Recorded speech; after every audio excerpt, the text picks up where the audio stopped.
Just got promoted to restaurant manager? Now what? Grab the steering wheel and force the team to comply to all your demands and orders? Not so fast.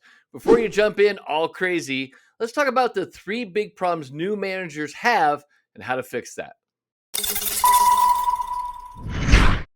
And welcome to the Restaurant Coach Podcast. It is the cure for the common restaurant. Managing a restaurant is not all sunshine and rainbows.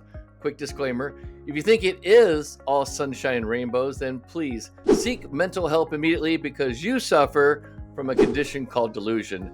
Many new managers find this out the hard way, sometimes through the lackluster results they get when taking control of the management wheel.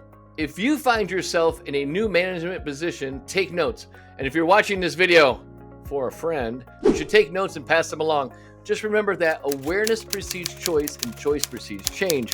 You have to realize that there's a problem before you can actually find a solution. Contrary to popular opinion, ignorance is not bliss. It's just ignorance and delusion, and that is not a good combination.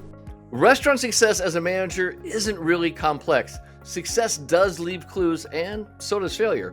So time to get out the pen and paper because we're going to go old school with this, so take some notes. Now, in this video, I'm going to drop not so subtle clues that you might want to pay attention to, and you can usually tell these clues when I say #WTSD, which stands for write this shit down. So these are the 3 biggest problems facing new managers. Number 1, they use outdated management theories, which is basically called poor modeling. See, your early management style is a mashup of every supervisor you've ever had in the past. Now, it's not good or bad, it's just naturally who we are. Human beings are creatures that mimic the behavior of those we hang out with the most. It's kind of like remember those cliques back in high school? The athletes hung out together, the band kids stuck together, and the book smart kids all kind of hang out together too. Now, I hate to break this to you, but these cliques are a constant in your life. Even as you get older, your peer group largely determines your success level. And sometimes you're going to need to dump your current group if you want more success because water seeks its own level. Your current management style is a product of your past. Now, if you were extremely lucky, like struck by lightning twice in a day, kind of lucky, and you worked with exceptional leaders, then you developed your skills that made you kind of a natural. Now, if you're like the majority, you've probably endured some pretty intense mental torture that would actually make waterboarding sound like a lot of fun. The most common and outdated management technique out there is the break them down and build them back up. Now, to be honest, early in my chef career, I thought that was the way you did it.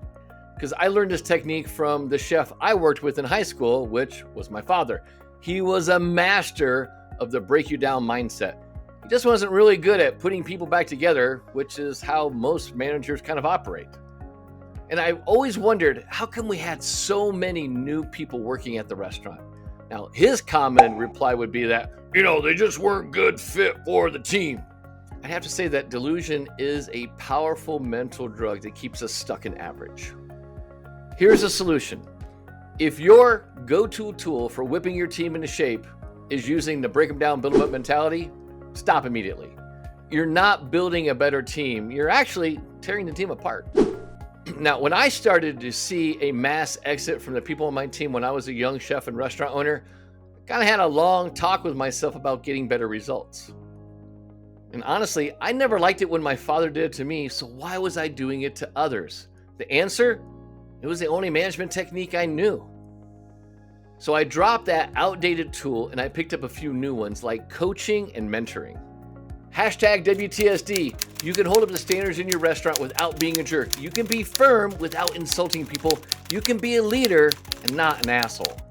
Number 2, they don't communicate. Now, if you recognize problem number 1, outdated management theories and techniques, number 2 is not far behind. We tend to either talk down to others or not communicate at all, assuming that, they should know. Well, I have some good news and I have some bad news. The bad news, if they really knew what to do, they would probably do it. If your team is not producing the results you want, your duty as a true leader is to keep training them effectively and clearly until they know how to do it, until it becomes a habit. Does that mean just train them until they just kind of get it right and then you say, that's it, my job's done, they can do the task adequately? No. Your duty as a leader is to train and train and train and train and train and train until they can't get it wrong. You train until the old habits are not even around anymore. You train until those old habits are completely gone. So how do you replace old habits? You keep on repeating the new habit with constant, steady, gentle pressure until the old habit doesn't even show up anymore. Now, here's some good news. You have the skill and the power to break old habits, but it starts with changing your old habits first. All change starts with a change in ourselves before making a change in others. And here's the solution.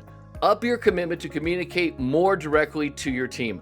Come on, those passive-aggressive emails, text messages, notes in the logbook, or the random post-it note left up on the cooler aren't improving your results. They're actually making your team avoid you. And when you finally do speak to them, they kind of have this look of terror on their face because now you want to talk? Here's a simple test you should try. Walk up to a team member right now and say, hey, I'd like to talk to you in the office. Now note the expression on their face. If they look petrified and their eyes got really big, you're not communicating enough or effectively with your team. And remember, that changes today. Hashtag WTSD. Talk with your team, not down to your team. And number 3, they think success comes from hard work. Now, is success easy? Of course not. But it also doesn't mean that you have to be relentless, putting in 14, 16-hour days, 7 days a week, sacrificing your life to your restaurant. New managers tend to think that throwing more hours at the problem will fix the problem, and that's not necessarily the case. Now, you're human, and everyone has a personal limit about how long they can work. It's called your internal kinetic energy, and think of it just like a battery. Some people have boundless energy and can go all day just like the Energizer Bunny. Some people put in 2 hours of work and they start asking if they can take a break right away. New managers tend to think that long hours are required to get respect. Hashtag WTSD. Working long hours in your restaurant is not a badge of honor. It's actually a mark of stupidity. It's poor planning, a lack of priorities, and a failure to develop your team, and also the fear of saying no. The answer isn't more hours, it's less bullshit. Solution: stop buying into the lie that success comes from hard work. I mean, there are a lot of people out there that you and I both know that work extremely hard that don't have shit to show for it. Success comes from knowing who you are and what you're great at doing, building a team around you to complement your strengths and also make up for your weaknesses. Being a leader is not about being the best at everything.